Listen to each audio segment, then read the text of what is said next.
human over an ape. This was a human place. It is not yours. It is now, isn't it?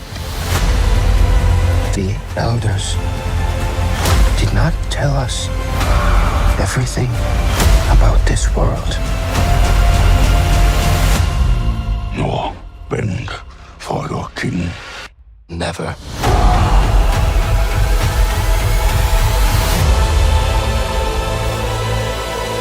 I've been on vacation, but it did not stop me from going to see Kingdom of the Planet of the Apes. I went and saw this at IMAX at a theater I'd never been to in Central Florida. The theater experience, not so great. The movie, incredible. I really liked this movie. I didn't really know what I was getting into or what to expect going into it. I knew it took place after the events of the last three the last three Planet of the Apes movies. And I knew it took some time after, and it does. It's a good 200 to 300 years after. They don't really specifically say, they just say centuries later. But yeah, this movie is really cool. I really liked the first three Planet of the Apes movies, or the previous three. I even have a guilty pleasure for the Marky Mark Planet of the Apes. And this really is like top notch from top down. I'll start off with the story is basically, like I said, it takes place 200 to 300 years after Caesar has kind of become this mythical godlike being to the apes, and some of the apes don't even remember Caesar. Some are like hardcore like Caesar fanatics, and then some kind of like bend the things that Caesar stood for to their own political agenda type situation. Humans are getting scarcer and scarcer. We've become basically like just roaming rat-like animals.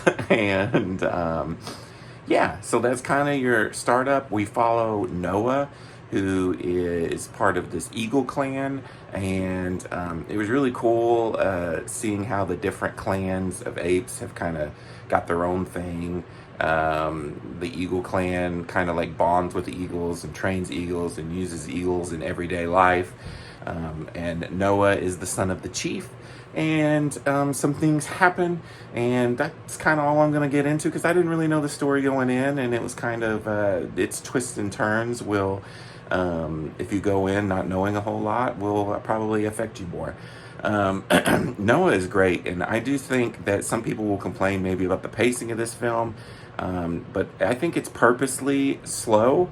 I wouldn't call it slow, but it purposely spends a lot of time world building, character building. I mean, you're a good hour and a half before you even get to the villain of this film, and really villain is debatable with Proximus. But Noah, you spend a lot of time with Noah, and I think Wes Ball, who directs this, does this purposely so that you really care about these characters when things start to go down later on in the movie. And I really did enjoy that. I immediately cared about Noah, especially for the future, and that is hard to do considering Caesar was like amazing and such a badass. Noah is not that. Noah is not Caesar, but he is a cool character and a character I want to know more about. Evan Durand as Proximus is really good. Like I said, you don't really meet him until about like an hour and a half into the movie, but you get where he's coming from, and he is a menacing villain type. You've got Freya Allen, I think is the actress's name. She was Ciri in The Witcher. She is basically our only human character. I mean, William H. Macy is in this for a little bit, but she's our only human character.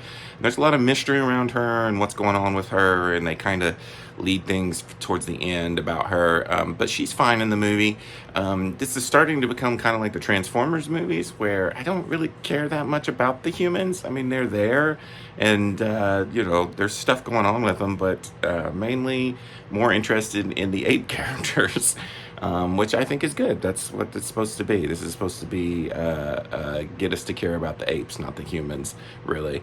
I thought the special effects in this movie are amazing. If you just sit and think about it for a minute, I mean, there's humans with dots on their face, but the special effects, just like a scene with rushing water and things, it feels like you're watching real apes that are being trained to do some of this stuff. And it's impressive. It is some of the best special effects you'll ever see. The music's really good. Just the facial expressions and things that they do with the apes, the close-ups, it looks as good as it's ever looked. If you thought it looked amazing before, I mean, it looks spectacular again. Special effects alone make this movie worth going to see. But the fact that you care about the characters, and it has an interesting story, and it really builds towards future. Like, when you get out of this movie, you really are like, ooh, I wonder what's going to happen next. And I love that. It's got its own story, but it also leaves you wanting more, which is awesome. And I want more. I want to go see this again. I probably will in a couple weeks go see this again in theaters.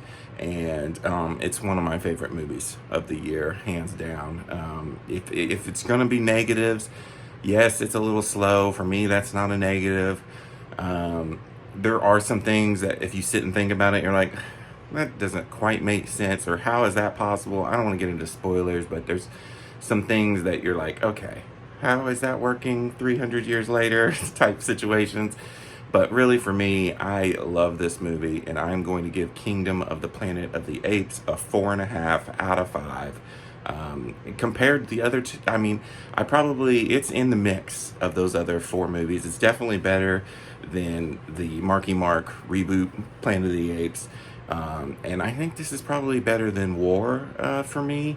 But yeah, I really like this movie, and I can't wait to see it again. I hope it makes a lot of money. I hope we get a bunch of sequels.